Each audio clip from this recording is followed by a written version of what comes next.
Bonjour tout le monde et bienvenue. Bienvenue aux enseignements de Jésus sur la divine volonté. Aujourd'hui, j'ai le bonheur de vous présenter ce fascicule, le plus grand don de tous les siècles. Il s'agit du don de sa volonté d'amour, de la volonté divine de Dieu lui-même qui vient nous investir de ce don. Il y a 2000 ans, quand Jésus est venu, il a accompli l'œuvre de rédemption pour le salut de nos âmes. Mais maintenant, 2000 ans plus tard, il nous fait le cadeau du don de sa volonté pour en arriver à ce que l'on retrouve cette beauté originelle d'avant la faute pour que l'on puisse déjà goûter au ciel, mais sur cette terre. C'est le cadeau des cadeaux, là, vraiment. On va le voir dans le petit. J'ai soutiré une vingtaine de messages qu'on va voir. OK, alors ici, partager. Bon, OK, on débute. C'est ça, c'est une équipe de bénévoles de la ville de Québec, dans la province de Québec, qui ont été sous inspiration pour rédiger ce fascicule. D'ailleurs, je les remercie. Il est très bien fait. Donc, ma volonté divine sera le royaume du fiat. Le fiat, on sait, c'est la puissance de l'activité de Dieu, l'agir de Dieu qui œuvre au milieu de nous, de ces créatures. Puis dans le volume, le livre du ciel, il y a 36 tomes, c'est toujours le rappel de nous, ces créatures, à revenir à l'ordre, au rang et au but pour lesquels elles ont été créées par Dieu. Dieu veut nous donner ce cadeau-là. Il veut la divinisation de notre être, là. Il veut plus que juste nous sauver. Il veut qu'on retrouve vraiment l'état originel. Le livre du ciel, qu'on sait, c'est 36 volumes qui constituent un enseignement complet sur la divine volonté. Ça, c'est un des volumes, là. Louisa Picaretta. Jésus a donné beaucoup de messages à Louisa Picaretta. Puis dans ces enseignements-là sur la divine volonté, Jésus nous révèle donc la vie intérieure de Jésus, de son humanité, donc de son passage sur terre. Il nous révèle le but de la création. Il nous a créés, puis il nous recrée d'ailleurs. Et aussi, il nous parle, il nous révèle le rôle de la rédemption, qui a réussi à accomplir cette œuvre-là en venant sur la terre. Et aussi, il nous révèle le retour de l'homme à son état originel par le don, des dons, de sa volonté d'amour qu'il nous donne en partage, et l'amour infini de Dieu envers ses créatures, qui est un amour inconditionnel, pur, illimité, et qui porte tous les biens d'avant la faute qu'on a perdu. On a perdu le don de la divine volonté, puis on a tout perdu les biens qu'on possédait. On était un petit Dieu, un petit Jésus, puis on a tassé Dieu, puis là, aujourd'hui, par le don, on va tout retrouver ça. Ensuite, ces écrits constituent de véritables catéchèses mystiques et ascétiques conformes au magistère de l'Église. Les écrits de Louisa, les écrits de Jésus à Louisa, c'est conforme au catéchisme de l'Église catholique. C'était étudié à Rome. Ces enseignements divins explicitent et éclairent cette lumière nouvelle. Même, il appelle ça l'évangile du divin fiat. C'est le nouvel évangile. Ces enseignements explicites éclairent une lumière nouvelle, le contenu des évangiles, sans en modifier le sens profond. C'est comme un complément, toujours un complément. De plus, Louisa écrivit un très grand nombre de prières, de neuvaines, selon l'enseignement reçu de Jésus. Pourquoi qu'il nous enseigne? Pour apprendre à prier dans la divine volonté et à vivre. C'est la vie dans la divine volonté. Le don de la divine volonté, c'est pas juste faire la volonté de Dieu, là. Souvent, les gens disent « Ah, ben moi, je fais la volonté. Non, c'est vivre dans la divine volonté. Vivre dans la divine volonté, c'est la vie de Dieu lui-même, de Jésus. Il nous revêt de sa vie, de sa présence, puis de même de la vie trinitaire, l'amour trinitaire. C'est ça, il nous apprend à prier, c'est-à-dire en laissant Jésus prier en nous. C'est Jésus qui vient vivre en nous, c'est Jésus qui vient prier en nous. Il vient aimer en nous, il vient vivre en nous, comme Jésus le faisait dans son humanité. Pendant qu'il était sur la terre, Jésus, il s'adressait au Père. Il se recueillait à part des autres, puis il priait le Père, il offrait au Père. D'ailleurs, il divinisait tous nos actes pendant ces actes de sa vie, de son passage sur terre. Aussi, Louisa écrivit les heures de la Passion, auxquelles elle ajouta des réflexions pratiques. Les heures de la Passion, c'est ça ici. Il y a 3 éditions. Là. Cette édition-là, c'est la dernière édition, mais il utilise plus le vouvoiement dans ce volume-là. C'est vraiment les 24 heures de la Passion de Jésus, les dernières heures de sa vie, les 24 dernières heures de sa vie. On tient compagnie à Jésus pour lui apporter consolation, réconfort, puis réparer. Réparer. Même, j'aurais un petit message que je pourrais vous lire aussi, que j'ai mis sur un grand carton. Jésus a dit, c'est dans le tome 2, le 9 juillet 1899. J'ai besoin de toi pour continuer ma passion. Puisque mon corps glorieux au ciel ne peut plus souffrir, je me sers de ton corps pour continuer à souffrir ma passion et pour pouvoir t'offrir comme une vivante victime de réparation et d'expiation devant la justice divine. Ça, là, il y a comme Louisa, là, son rôle, sa mission, c'était totalement satisfaire la justice de Dieu, intervenir en réparation de nos péchés et des péchés du monde entier. Elle avait toute une grande mission, là.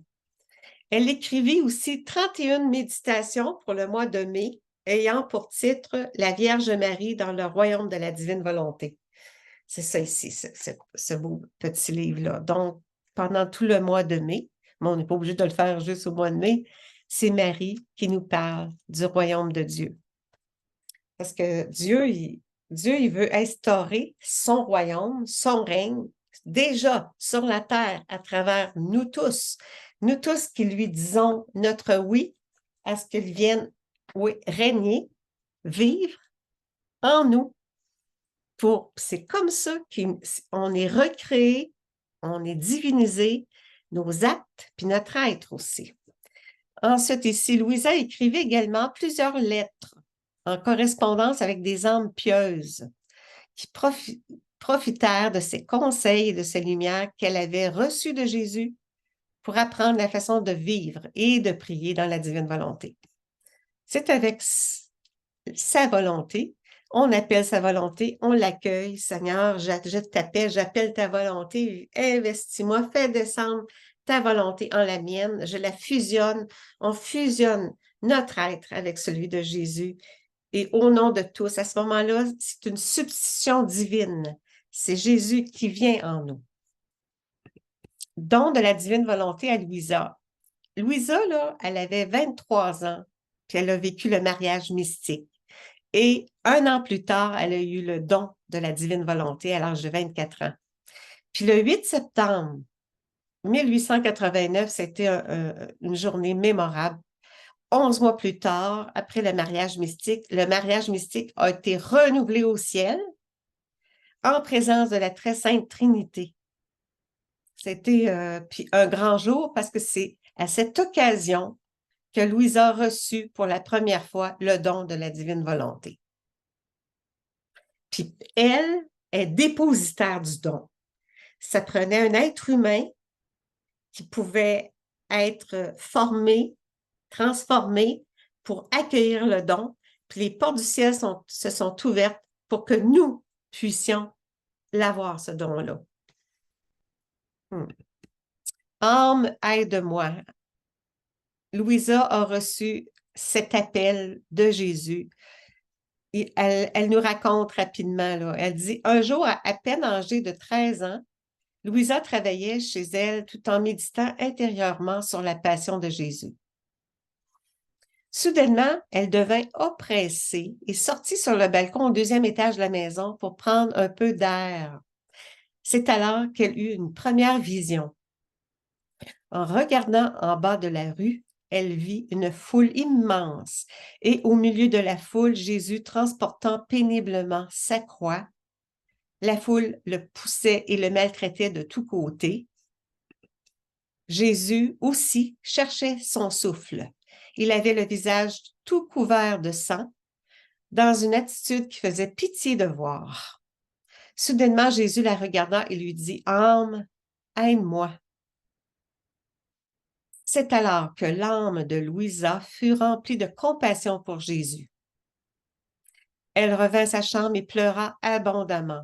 Elle dit alors à Jésus qu'elle voulait souffrir ses peines à lui afin de le soulager, parce que ce n'était pas juste que Jésus souffrit autant par amour pour elle, pauvre pécheresse, et qu'elle ne souffre rien pour l'amour de lui. Elle a été envahie d'un amour compatissant. Elle a compris qu'elle avait une grande mission. Elle a donné son oui au Seigneur, puis elle a toujours accompli la volonté de Dieu. Investi du don de la divine volonté, c'est en correspondance à sa volonté dans notre vie, dans nos actes.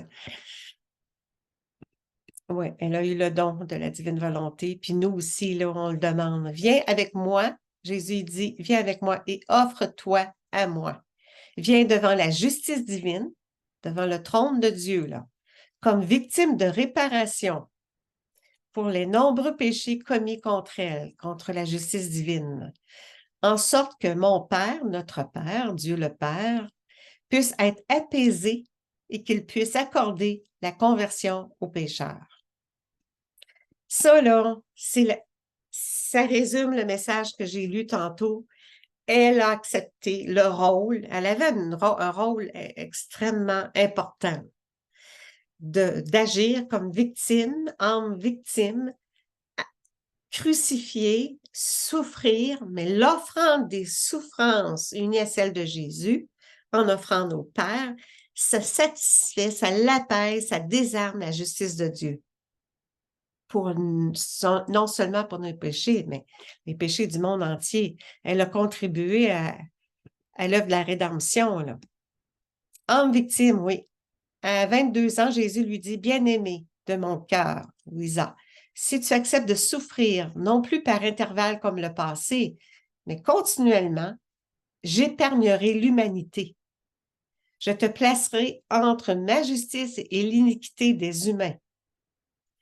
Quand j'exercerai ma justice en envoyant une multitude de catastrophes sur eux, te trouvant au milieu, c'est toi qui seras touché et eux seront épargnés.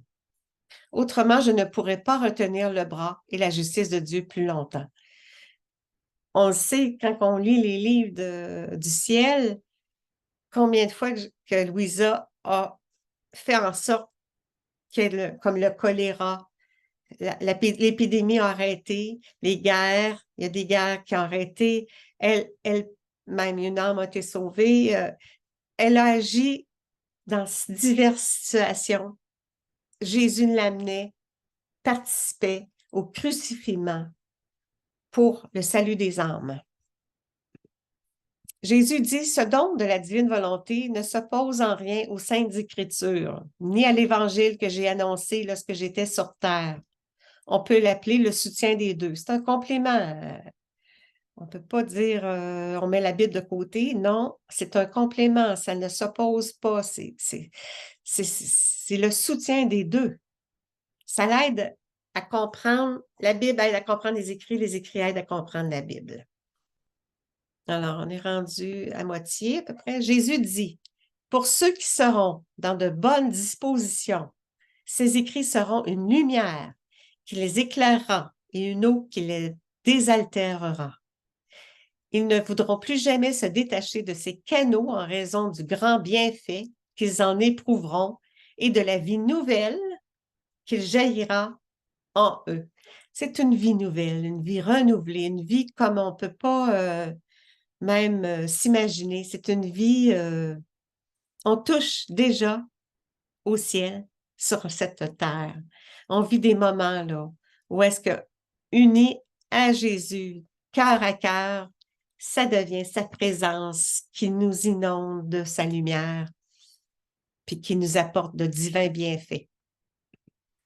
Jésus dit, tu dois savoir que lorsque l'âme décide avec fermeté de ne plus vivre de sa volonté, mais de la nôtre, de la sienne, sa divine volonté, pour faire disparaître, faire fondre notre volonté en la sienne, son nom devient écrit au ciel, en caractère indélébile de lumière, et elle devient enrôlée dans la milice céleste, comme héritière et fille du royaume de la divine volonté.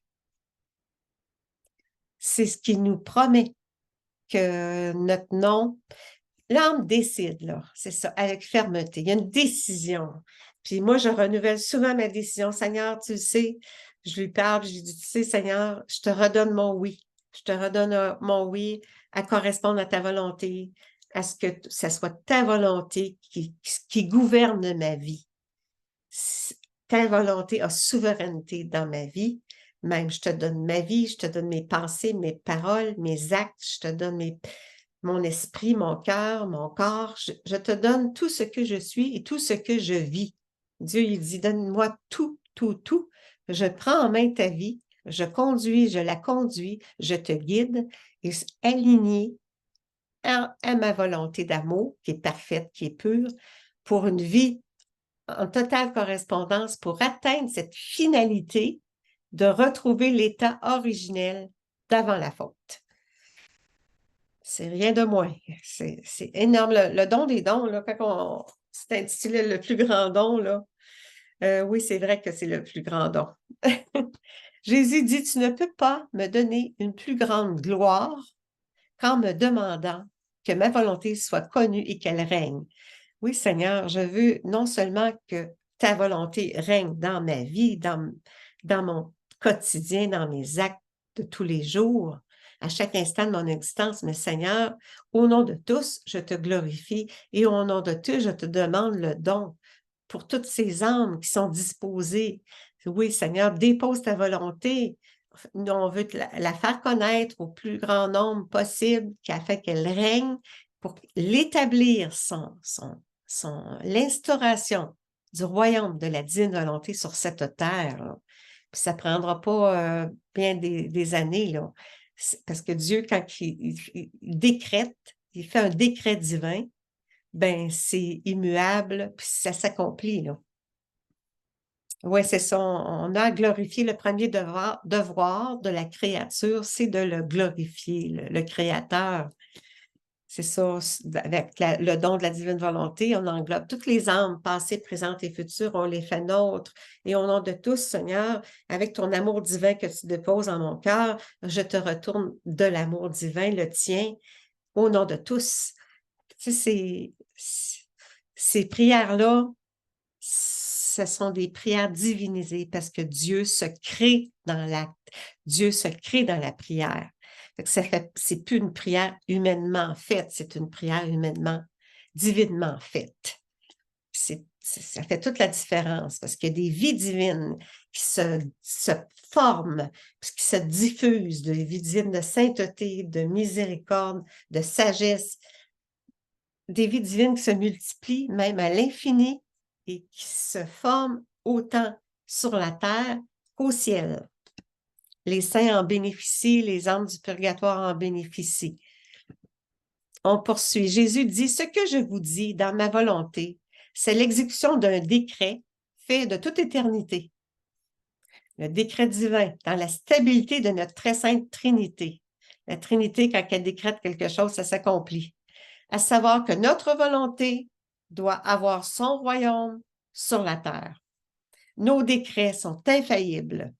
Personne ne peut nous empêcher de les réaliser. Comme il y a eut le décret de la rédemption, il y aussi eut le décret du royaume de notre volonté sur la terre. Il a eu le décret de ça, ça s'accomplit. C'est l'accomplissement de la prière du Notre Père. Que ta volonté soit faite sur la terre comme au ciel et que ton règne vienne sur la terre comme au ciel. Jésus dit, veuillez donc m'écouter, mes chers enfants. Je vous prie de lire ces pages avec attention. C'est moi qui les place devant vous. Si vous les lisez, vous sentirez le besoin de vivre dans ma volonté. Lorsque vous lirez, je me placerai près de vous. Je vous toucherai l'esprit et le cœur afin que vous compreniez ces choses et vous vous décidiez à cueillir en vous le don de mon fiat divin. Oui, Seigneur, investis-nous, viens toucher mon esprit, notre cœur, fais en sorte qu'on comprenne tes enseignements, parce que chaque connaissance qu'on acquiert sur la divine volonté, c'est une vie divine à chaque connaissance acquise. Puis la vie divine que Dieu nous donne, c'est comme ça que la transformation va s'accomplir. Plus on acquiert de connaissances, plus notre vie change. Puis c'est sa vie divine qui vient prendre place. C'est tellement, tellement beau de saisir toutes les connaissances. Moi, à chaque connaissance que j'acquiers, je suis tellement heureuse. C'est comme ça que je vois que ça fonctionne. Le don, plus ça va, plus Dieu nous investit de connaissances, puis plus notre être est changé et recréé. Donc, on parle de Louisa. La cause de Louisa Picaretta est ouverte pour son procès de béatification depuis 1994. Donc, bientôt 20 ans, là. Avant son procès, tous les écrits de Louisa ont été revus, scrutés à la loupe par les grands théologiens de Rome, par le cardinal Ratzinger, alors pape Benoît XVI. Le cardinal Ratzinger, on sait, c'est le pape Benoît XVI. Lui a tout lu les volumes de Louisa. Puis, il a approuvé ça, là. Et ils ont reçu nihil obstat, ça veut dire ne pas empêcher, là. Comme quoi, tout est conforme à la foi catholique. On le voit aussi le prochain ici, le 28 mars 1994, les écrits de Jésus à Louisa Picaretta, la servante de Dieu. Là, elle est née en 1865 et est décédée en 1947, mais pendant 61 ans, elle a fait les écrits. Bon, les écrits de Louisa reçurent le non obstare, ne pas empêcher, du cardinal Ratzinger, qui était préfet de la congrégation de la doctrine de la foi. Et à la demande du Vatican, le 20 novembre de la même année, en la fête du Christ roi, Monseigneur Cassati, c'est l'archevêque du diocèse de Corato, là, de Trani, ouvrit officiellement le procès de béatification qui s'est terminé en 2005. Et la décision finale appartient donc maintenant au Saint-Père. Jésus dit, la vie dans la divine volonté, c'est le sommet de la sainteté. Et elle confère une croissance en grâce continuelle. C'est des pluies de grâce qu'on reçoit. Ce nouveau millénaire, affirme Louisa, la vie dans la divine volonté. C'est un processus qui rétablit la création dans sa splendeur originelle par l'activité de la volonté de Dieu dans la volonté humaine. Jésus révèle à Louisa que le but de l'existence humaine est de vivre dans la divine volonté de Dieu. Tu sais, on est chanceux de pouvoir goûter, vivre, accueillir le don. C'était pas possible là, avant que Louisa puisse être dépositaire du don. C'est récent, là, le don de la divine volonté. On est chanceux parce qu'on est sur la terre, puis déjà, on peut l'accueillir, le don, puis avoir une vie complètement nouvelle, renouvelée, une vie recréée, divinisée par la grâce de ce don-là, qu'on accueille. Ceux qui ne le veulent pas, bien, Seigneur, il respecte la liberté de chacun. Mais ceux qui le veulent et qui le désirent, là, Seigneur, il entend puis il procède. Son fiat procède. Aussi, il y a des intervenants, on pourrait dire. Son confesseur et censeur de ses écrits, son directeur spirituel, un de ses nombreux directeurs spirituels, Saint Hannibal, est déclaré saint par le pape Jean-Paul II en 2004. Le pape Pie X encourage Saint Hannibal à publier les écrits des 36 volumes. Le Saint Padre Pio aussi prédit que Louisa serait connue du monde entier. Et le 12 avril 2012, le révérend le père Iannuzzi, qui enseigne la divine volonté, qui a tout lu les livres, il a fait son doctorat, là, il est docteur en théologie sacrée, et il reçoit l'approbation ecclésiastique de l'Université pontificale de Rome pour la publication de sa thèse, Le don de la vie dans la divine volonté, dans les écrits de Luisa Picaretta. Ouais. Et la dernière, le 20 juin 1938, Jésus a dit à Louisa qu'il est lui-même le défenseur de ses écrits et que pas une parole ne sera perdue, car chacune d'entre elles sont des prodiges, le prodige des prodiges et puis le don des dons, c'est le don de la divine volonté. Puis Seigneur, il va faire connaître le don de sa divine volonté. Seigneur, merci de ce grand don-là que tu nous donnes en cadeau. Tu veux non seulement nous sauver, mais tu veux qu'on soit divinisé. Bien, Seigneur, on a un cœur rempli de gratitude. Reçois nos je t'aime à l'infini, Seigneur. Merci. C'est au nom du Père et du Fils et du Saint-Esprit. Amen. Je te remercie au nom de tous. Alors, on a déjà terminé, c'est ça, ce petit livre-là, c'est ça, c'est de la région de la ville de Québec. Puis, il y a eu 1000 de distribués, puis là, il y en a 1000 autres qui sont à distribuer. Alors, ceux qui veulent aussi peut-être contacter, dans mon site, on peut aller dans clairelanglois.com, il y a contact, on peut cliquer puis marquer votre adresse, votre demande, là. Je la ferai suivre parce que c'est une équipe de bénévoles, puis les gens ils n'ont pas inscrit leurs coordonnées. Fait que vous pouvez passer par moi si vous voulez. Bon, bien, je vous invite la semaine prochaine pour d'autres enseignements, d'autres livres, des prières. Puis je vous salue tous, puis je vous aime. Puis je vous remercie tout le monde.